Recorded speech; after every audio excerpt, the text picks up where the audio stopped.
Good morning, students. Welcome back to the English Channel Prime. Students, in the last class, we learned the chapter 2, that is Parliamentary Form of Government, for class 8.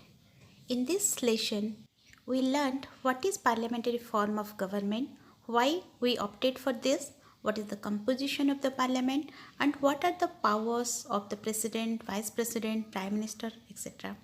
We also did a debate on whether there should be a minimum educational qualification for the President of India. I hope all of you understood this chapter well. Now let's start with the exercises. So all of you open page number 251. Let's start doing the objective type questions. Question number 1. Who is the ex officio chairman of the Rajya Sabha? Yes, the option is President of India, Vice President of India, Chief Justice of India or Prime Minister of India. Yes, it is Vice President of India. Ex officio meaning who became the president or who became the officio chairman because of holding another office. That is Vice of India. Second, President of India lives in dash Lal Killa, Rajpath, Rashtrapati Bhavan and Birla House. Yes, it is option C, Rashtrapati Bhavan. The maximum strength of the Lok Sabha is, yes, it is 552 members. Next, Minimum Wages Act was implemented in which year? Yes, it is in 1948, option A. Fifth question, the Rajya Sabha can delay a money bill by only dash many days? Yes, it is 14 days, option C. Next, B. Unscramble the letters given in help box and fill in the blanks. First question, dash is the highest law-making body in our country. Yes, it is the Parliament. Second, the Indian Parliament system is inspired by the dash parliamentary system. Yes, we are being ruled by the Britishers, so it is inspired by the British parliamentary system. Dash is the nominal head of the state. Yes, it is the President of India. Dash was the first President of India, Dr. Rajendra Prasad. Fifth question, the Rajya Sabha is a dash house. It's a permanent house. Sixth question, in case of money bill, the Rajya Sabha has to play on dash. Yes, it is play an advisory role. C, state whether the following statements are true or false. First question, the Rajya Sabha has two houses. Is it? No, the Parliament has two houses, so it is false. The Lok Sabha is a permanent house. Is it? No, it is false. Rajya Sabha is a permanent house. Third, Minimum Wages Act helps the industrialist. No, it is false. It helps the workers or the laborers. Fourth, the Vice President of India enjoys more powers than the President of India. No, it is false. The President of India enjoys more powers.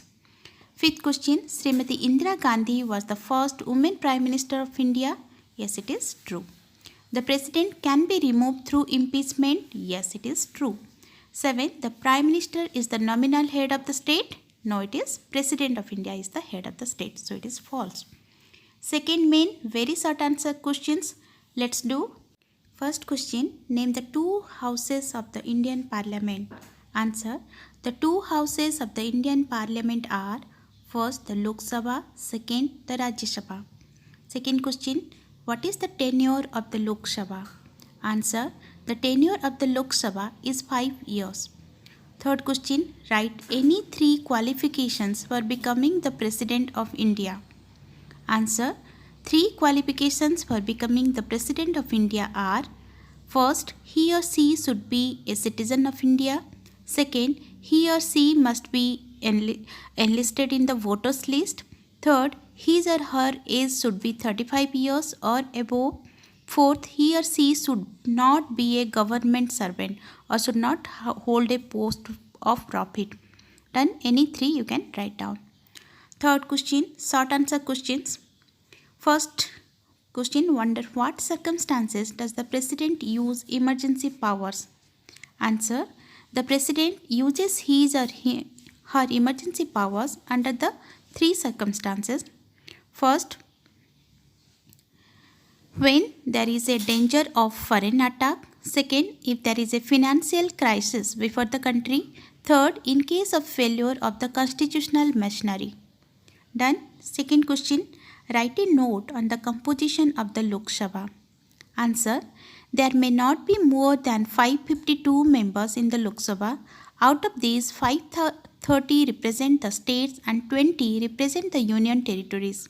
There can be 2 nominated members if there are no representatives of Anglo-Indian community.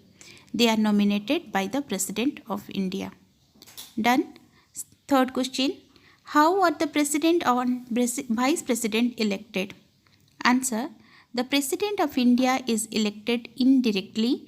An electoral college elects him. The elected members of the Lok Sabha, Rajya Sabha and the MLAs, that is members of the legislative assemblies, make this electoral college. The Vice President of India is elected by only the members of Parliament, that is Lok Sabha and Rajya Sabha. Fourth question, evaluate the role and functions of the Council of Ministers. Answer, there are 3 categories of the ministers, namely the Cabinet Ministers, the State Ministers and the Deputy Ministers. They are together called as the Council of Ministers. The Council of Ministers formulates foreign as well as the domestic policies. Second, it takes all the major decisions. Third, it controls the expenditure of the country. Fourth, it decides about the new taxes. The Prime Minister is the head of this Council of Ministers. Done.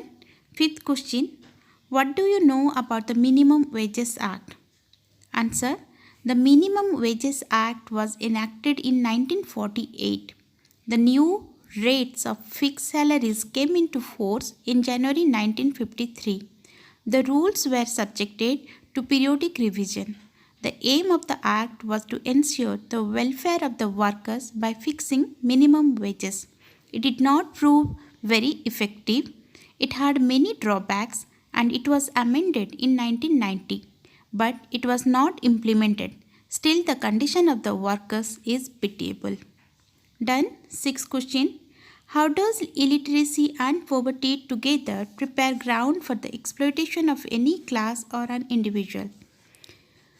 This is a high order thinking question, so you can answer on your own or you can write like this. Illiteracy and poverty prepare the ground for the exploitation of the weaker class or the individual. This is so because of lack of education and other means essential for survival. This vulnerable class lacks awareness about their fundamental rights as a citizen of the society. In fact, illiteracy and poverty are both a cause and effect of each other. Done. Fourth main long answer questions. First question, explain the powers of the President of India. Following are the powers of the President of India. First, executive powers. First point under executive, all important official appointments are made by him or her. All treaties are signed in his or her name. And third, he or she administers all the union territories. Second, legislative powers. Under these, write down, he or she can dissolve the Lok Sabha. He or she can issue an ordinance whenever the parliament is not in session. Third, a bill becomes a law with his or her assent. Judicial powers. He or she can pardon or reduce any punishment. Second, he or she appoints the Chief Justice of the Supreme Court. He or she also appoints other judges of the Supreme Court and High Court. Third, he or she is not answerable to any court of law. Next one, financial powers. No money bill can be introduced in Lok Sabha without his or her prior permission. Second, he or she can sanction money from the contingency fund. Next one is emergency powers. The President can declare emergency in 3 cases: when the country has been attacked or invaded. Second, when there is financial crisis in the country. Third, when a state government does not work in accordance with the Constitution. Next, martial powers. He or she is the supreme commander of the defense forces of India. These are the powers of the President of India. Done. Second question, describe the composition of the Rajya Sabha. Let's write down. Answer, the Rajya Sabha consists of 250 members. Among them, 238 members represent the states and the union territories, and rest 12 are nominated by the President of India. These nominated members are distinguished persons in various fields like literature, art, science, social work, films, sports, media, etc. Third question, elaborate the procedure of passing a bill. The bills are of two types. One is ordinary bill and second is money bill. Ordinary bill, the procedure of passing of an ordinary bill is as follows. First, the bill can be introduced in either house of the parliament. Second, the bill has to go through three stages. First reading, the introduction of the bill. Second reading, the discussion of the bill in detail. And third reading, in which the bill is given the final shape. Third point, the bill in the other house. The bill has to undergo three stages in the other house also. In case of differences of opinion between the two houses, that is, one passes and the other rejects, the joint session is called and the fate of the bill is decided by voting. Then the bill is sent to the President for his approval. The President gives his approval and the bill becomes law.